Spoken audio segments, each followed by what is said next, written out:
వికారాబాద్ జిల్లా పరిగిలో కేటీఆర్ మాట్లాడుతున్నారు. లైవ్ చూద్దాం. నేను ఈడవరి నువ్వు ఆడవరి తెవనికి పడుతుంది. ఆగురా అయ్యా, ఇప్పుడు నీకు దండం పెడతా, నీకు ఆగురా తమ్మి.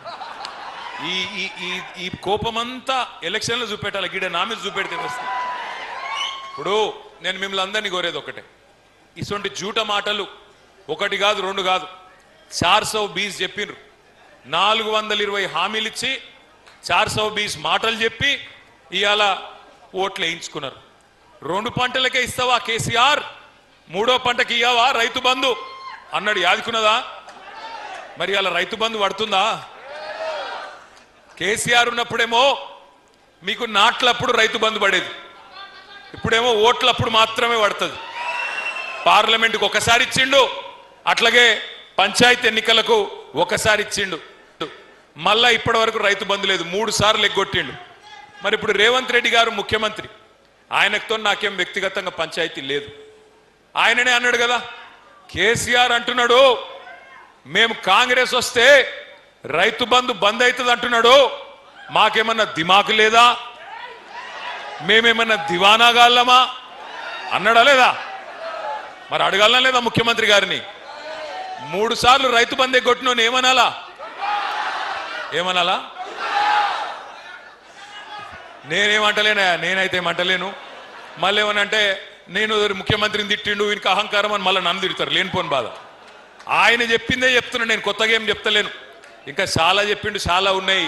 నేను మిమ్మల్ని అందరినీ ప్రార్థించేది ఒకటే, పరిగిలో ఇక్కడ గిరిజన బిడ్డలు 30-35 వేల మంది, వాళ్ళ కుటుంబాలతో కలుపుకుంటే దగ్గర 50 వేల మంది ఉంటారు.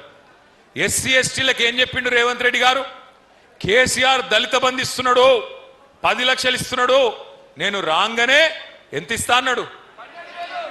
12 లక్షల రూపాయలు ఇస్తా. దళిత బంధు వేస్ట్, అంబేద్కర్ అభయహస్తం ఇస్తా అన్నాడు.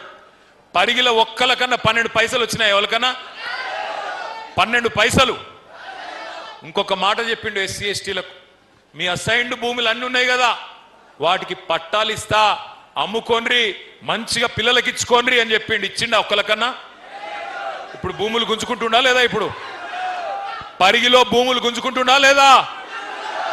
పారిశ్రామిక పార్కు పేరు మీద, రోడ్ల పేరు మీద ఇలా అసైన్డ్ భూములు గుంజుకుంటూ ఇచ్చిన మాటను తుంగలో దొక్కి పక్కనే చేవెళ్లలో ఎస్సీ ఎస్టీ డిక్లరేషన్ అని పెట్టిండ్రు. ఏం చెప్పినలా ఎస్సీ ఎస్టీ డిక్లరేషన్లా? పెద్ద పెద్ద మాటలు చెప్పినారు. దళితులకు గిరిజనులకు ప్రత్యేకమైన అభివృద్ధి కోసం పనిచేస్తాం. 10 లక్షలు కాదు దళిత బంధు, 12 లక్షలు ఇస్తాం. ఇందిరమ్మ ఇల్లు కట్టుకుంటే మిగతా వాళ్ళకి 5 లక్షలు, ఎస్సీ ఎస్టీలకు 6 లక్షల రూపాయలు ఇస్తా అన్నాడు. ఒక్క దళితుడికైనా ఒక్క గిరిజనుడికైనా 6 లక్షల రూపాయలు ఇచ్చిండ్రా ఇయ్యాల ఇందిరమ్మ ఇంటి కోసం? 6 లక్షలు ఇస్తున్నారా? ఎస్సీ ఎస్టీలకు ఇచ్చిన హామీని అట్లా తుంగలో దొక్కినారు. అట్లాగే అసైన్డ్ భూములకు పట్టా ఇస్తాం, 100 రోజుల్లోనే ఇస్తామని చెప్పి మాట ఇచ్చినారు.